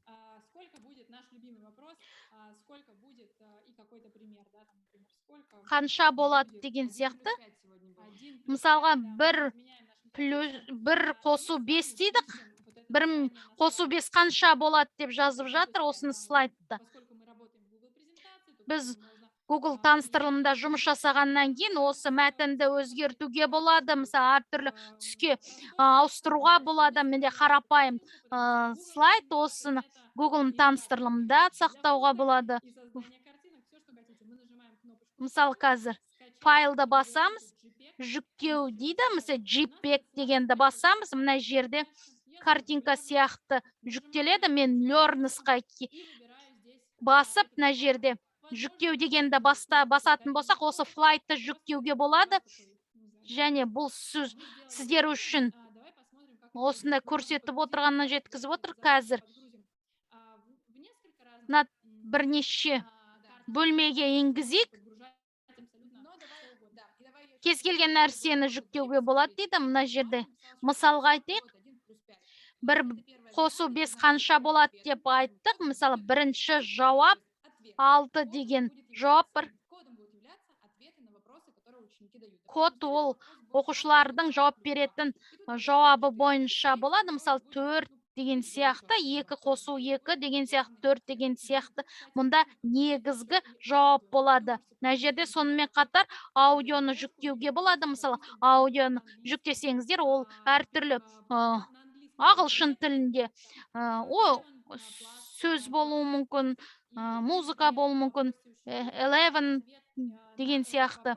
Сіз оқушыларға осы жауап жазсаңыздар десеңіздер, мысалы, бірінші цифрада осы кодта болу қажет, мына жерде екінші жауап кодта, және сонымен қатар үшіншісі де жауап дейді. Содан кейін қазір мына жерде сыйлық тұр. О жаққа фотосурет қосуға болады, керемет деген сияқты сөздерді көрсетуге болады. Және QR кодты қоссаңыздар болады. Мысалы, оларға пайдалы құралдарды беретін, және сонымен қатар қызықты видео болуы мүмкін. Соның QR коды болуы мүмкін. Мысалы, физикалық тұрда емес, компьютер сияқты емес.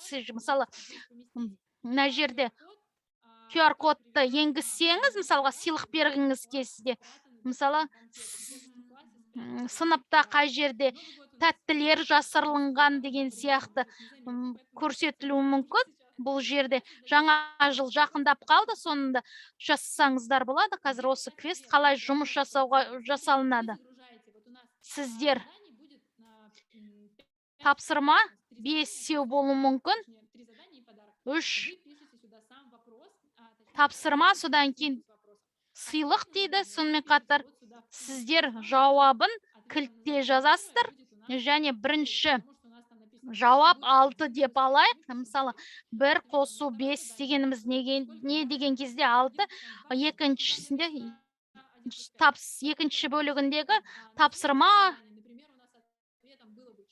6 дейді. Және сонымен қатар үшіншінде бізді 2 қосу 2, 4 болған, сондықтан үшіншісіне 4 дейміз.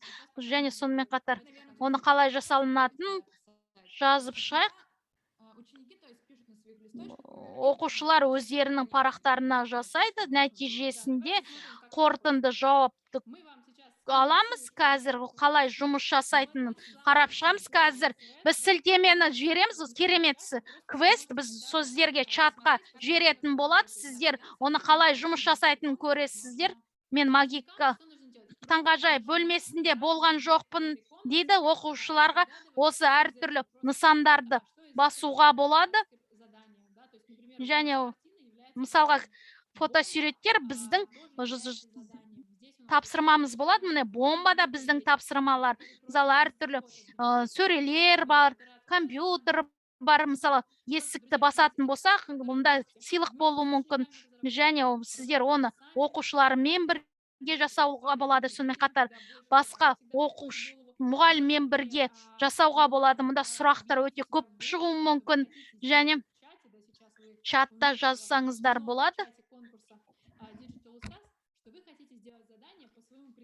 Өздерінің тапсырмаларды, яғни пән бойынша қараңыздар, сонымен бірге мұғалімдерді табыңыздар.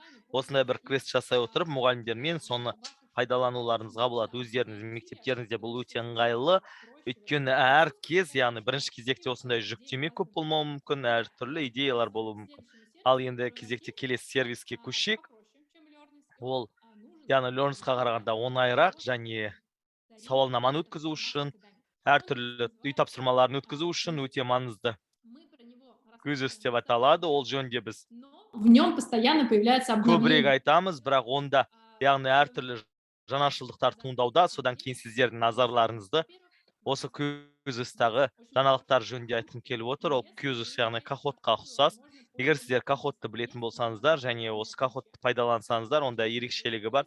Каход көбіне, мысалға айтатын болсақ, сұрақтарға жауап беру үшін, яғни пайдаланады. Ал квиз сол өзіндік жеке дара жұмыс үшін маңызды. Өйткені әрбір яғни оқушының өзінің сұрақтары болуы мүмкін. Ол сұрақтарды ол өзінің қарқынымен өтеді, және одан кейін яғни оны ортақ экранда шығарады. Және сіздер үйге берулеріңізге болады, немесе айтатын болсаңыздар, өздеріңіз дедлайн, яғни уақытын қойып қоюларыңызға болады. Және тағы да бұл жерде жаңа ерекшеліктер бар. Сонымен бірге айтып өтетінім, егер де қазір бұл сервис сіздерге барынша жаңа болып көрінсе, және қазіргі кезде онда қалай жұмыс істеуді білмейтін болсаңыздар, онда мұнда көптеген, яғни қолданыстағы викториналар бар. Мысалға сіздер кіріп, өздеріңіз тірек сөзді жазып, өздеріңіздің пәндерін жазуларыңызға болады. Содан кейін сервис, яғни сіздерге осы ақпараттың береді. Мысалға сіздер өздеріңіз пәнді жазып қойсаңыздар, біз сіздің осы пәндеріңізді жазып қоямыз. Сіздерден яғни уақыттарыңызды күтеміз.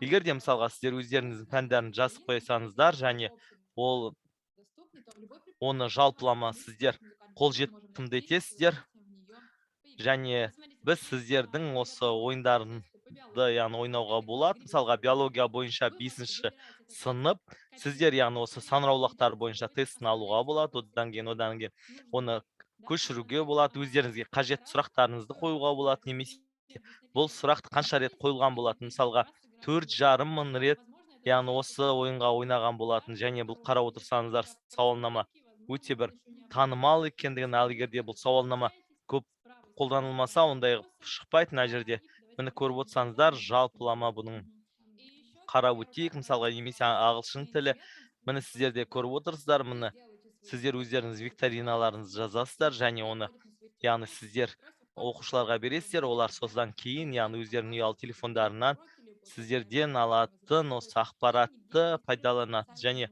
қарап отырсаңыздар, оларға еш жерге яғни тіркелудің қажеті жоқ, ол аты жөнін жазып қояды, содан кейін болды. Тағы да бір айтатын болсақ, ментиметр мысалға анонимді болатын болса, және сіздердің оқушыларыңыз көңіл күйлеріңізді білу керек болатын болса, мына жерде сіздер өздеріңіз квизистан яғни бұны барлығын көрулеріңізге болады. Мысалы айтатын болсақ, квизиста осы мұғалім берген тапсырмасына оқушы көбірек тез жауап беретін болса, көп жауап беретін болса, яғни оның өзінің бағалары да көбейеді. Мысалға сейв, сохранить, яғни сақтап қою деген түймешікті басасыздар, содан кейін жеке кабинетте көрулеріңізге болады. Онда бірқатар шартты түрде белгілеу бар. Мысалға квиз, сонымен бірге басқа да нұсқалары бар. Мысалға айтатын болсақ, сабақ, квиз ол жай ғана сұрақтар, ал сабақ бұл таныстырылымдар. Содан кейін сіздер өздеріңіз квизте осы жазып қоюларыңызға болады. Мысалға сабаққа дейін онда қандай сұрақтар бар, олар қалай жұмыс істеуде, өйткені дайын сұрақтар, олардың барлығын ала салып қоя салуға болатын секілді, бірақ та осының барлығына назар аударуға өте маңызды. Енді кезекте сіздерде өте сол жағында яғни осындай квиз жасауға болады, немесе өзіміз сол сабақты жүргізуімізге болады. Ол квизтің яғни жаңашылдығы, егер де сіздер бұрын сұрақтарды осылай қоятын болсаңыздар, ал енді сұрақтар бойынша яғни қандай таныстырылымдар жасауға болады. Міне сіздерге мысалға математика деп жазып қоюымызға болады, 1 + 5 деген секілді. Слайдами, которые похожи на PowerPoint. Енді кезекте ол PowerPoint, яғни жаңа таныстырылымға ұқсас сервистар сіздерге бірден, яғни не істеу керек екендігін барлығы жазылады. Және сіздер өздеріңіз дауысты хабарламаны қоюларыңызға болады. Тағы басқа бұл өте оңай таныстырылым, және бұл жерде бір нәрсені жасап көрейік. Мысалға, мен енді кезекте осы керемет бір функцияны айтып өтейін. Сіздер яғни бірден сол сауалнамада осы таныстырылымға сұрақтарды қоюларыңызға болады, ал Google слайд оны жасамайды. Мысалға айтатын болсақ, сіздер бірінші слайдта сұрақтарды қойып, одан кейін яғни оған қосуларыңызға болады, немесе теориялық бөлімін қоюға болады. Яғни сіздер қарап отырсаңыздар, осындай таныстырылымдарды яғни жасай отырып, яғни жаңа слайдты қосу дегенді қоясыздар. Және біз яғни осы өзіміз сауалнаманы қосу, тағы басқа деген секілдің барлығын қоямыз. Және оның барлығы бізге яғни қажетті бағытқа алып келеді. Содан кейін біз не нәрсе істеудеміз, соны көрудеміз. Біз енді сауалнаманы жасаймыз. Яғни біз сіздермен осы сауалнаманы жасау барысында белгілі бір ол квизиста болған, мысалға белгілі бір деңгейде, мысалға сұрақты жазып қойып, мәселен біз қазір не жазып қойымызға болады? Яғни 8 қосылған 9 неше болады деген секілді. Және біз оған өзіміз суреттерді жазып қойымызға болады.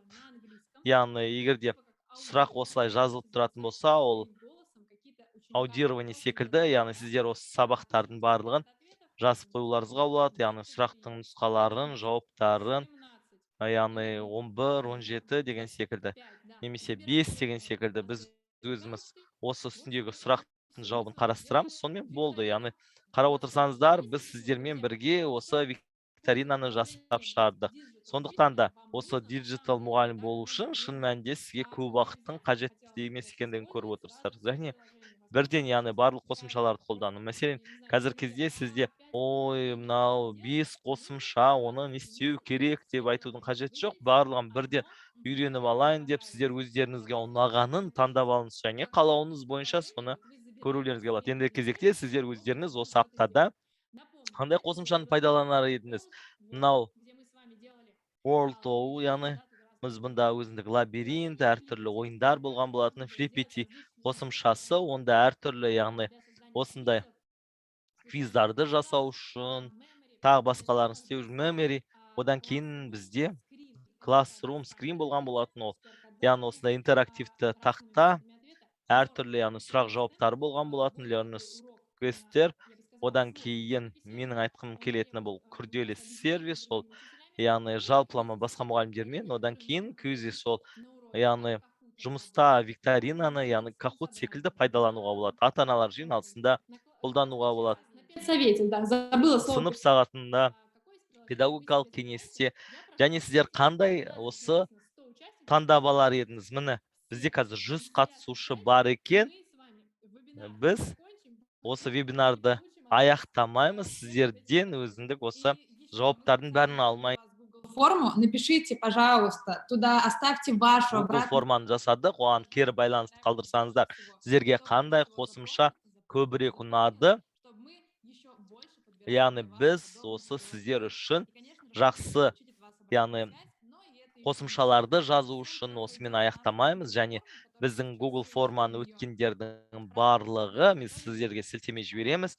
Сіздерге, яғни біз сыйлықтарды дайындадық.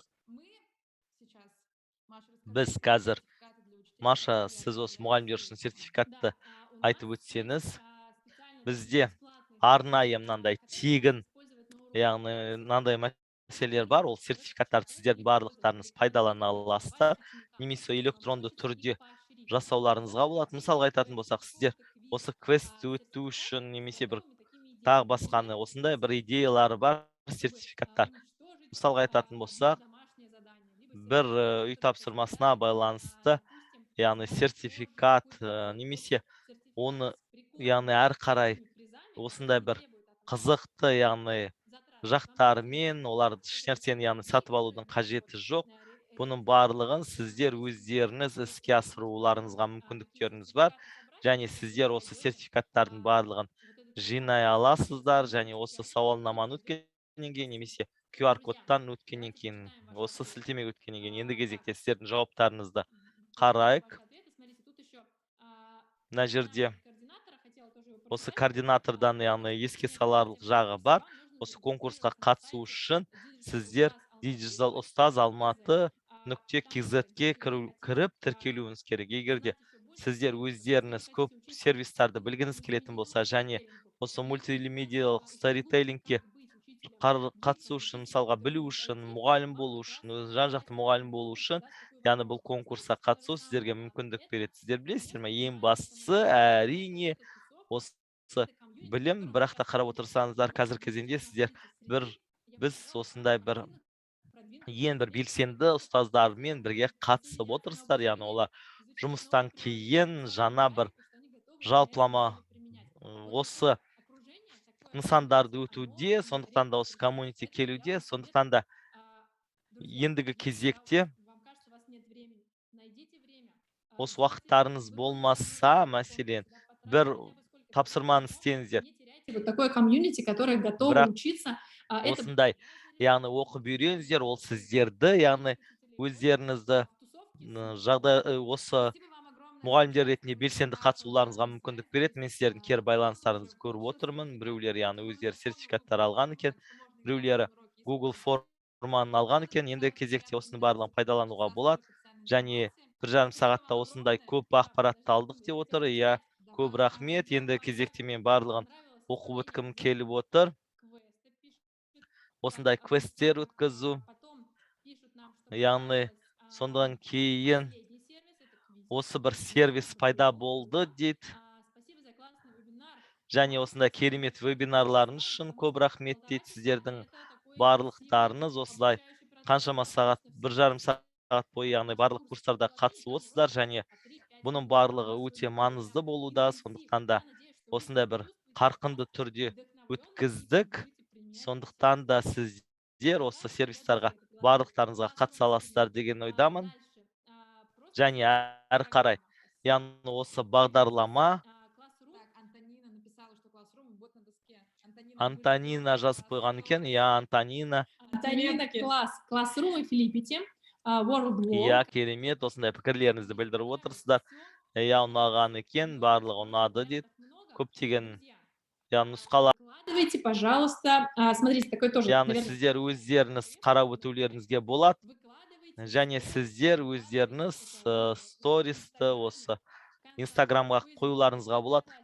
TikTok, неважно где, о том, как вы проходите обучение, что вы используете. Және сіздер өздеріңіз не пайдаланасыздар. Мысалға айтатын болсақ, оны яғни осы ешкім отырмаған секілді, бірақ мында келсеңіз, оның барлығын көре отырып, яғни осыған идеяларыңызбен бөлісуге болады. Сондықтан да, яғни сіздер еш уақытта, мысалға, белгілі бір блогтарыңызды орындау қалай болатындығын білмейсіздер. Мысалға болатын болсақ, мен Инстаграмда осы блогтарым жасаған болатынмын, ал қазір кезеңде қарап отырсаңыздар, аудиториямен бөлісудемін. Сондықтан да менің айтқым келетіні, өздеріңіз уақыттарыңызды бөліп, осы вебинарда болғандығыңыз жөнінде, осы конкурсқа, яғни диджитал мұғалімдер конкурсына қатысып жатқандығыңызды жазып қойсаңыздар болады. Және соның нәтижесінде сіздер өздеріңіз сұрақтарға жауап бересіздер, өздеріңіз бір-біріңізбен пікірлермен бөлісесіздер, әлеуметтік желіде бөлісіңіздер.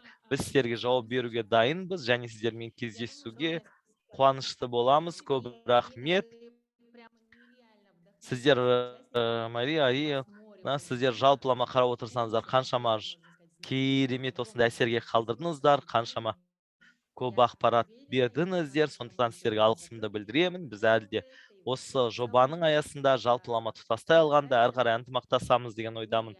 Және керемет энерджайзерлер деп те айтуға болады. Мұны сайт бойынша барлығын көруге болады. Құрметті конкурс қатысушылары, тағы да айтқым келетіні, жалпылама болашақта осындай вебинарларда, семинарларда қатысу үшін, яғни мен айтқым келіп отырғаны, бұл енді ғана осы басталып жатқан вебинарлар. Сіздер өздеріңіз осы вебинарларға қатысу үшін, яғни өздеріңіз мектептен анықтамаңызды тіркеп қойсаңыз, өйткені не себептен? Өйткені өңірлер, басқа да облыстар осы конкурсқа қатысқысы келеді, және біз осындай бір қағиданы жасаған болатымыз. Сіздер өздеріңіз мектепте, яғни Алматы қаласының мұғалімі болатындығыңыздың анықтамасы болу керек, және бұл конкурс тек қана Алматы қаласының, яғни мұғалімдері үшін конкурс, және Алматы қаласы осы алдыңғы қатарда мектептер, яғни сондықтан да сіздер тіркелуден қорықпаңыздар. Диджитал ұстаз Алматыға тіркеліңіздер. Мария өзінің Инстаграмын, Ютубын қосқан болатын. Сіздер де өздеріңіз осылай жасауларыңызға мүмкіндіктеріңіз бар. Бұл қызметті бастап, әрі қарай таратуларыңызға мүмкіндіктеріңіз бар. Өйткені цифрлы орта кеңейе түседі, үлкейе түседі, және біз енді болашақта, яғни жасанды интеллект қазір білесіздер. Сондықтан да осы алдыңғы қатарда болыңыздар, әсіресе қазақ тілінде осындай контент жоқ деп айтуға болады. Сондықтан да мүмкіндіктер көп. Сіздер сол, яғни жобалардың барлығын жүзеге асыруға мүмкіндіктеріңіз бар. Көп рахмет. Біздің шырайлы келбетті қыздарымызға алғысымызды білдіреміз. Рахмет. Баршаңызға рахмет. Осымен мастер-класс аяқталды.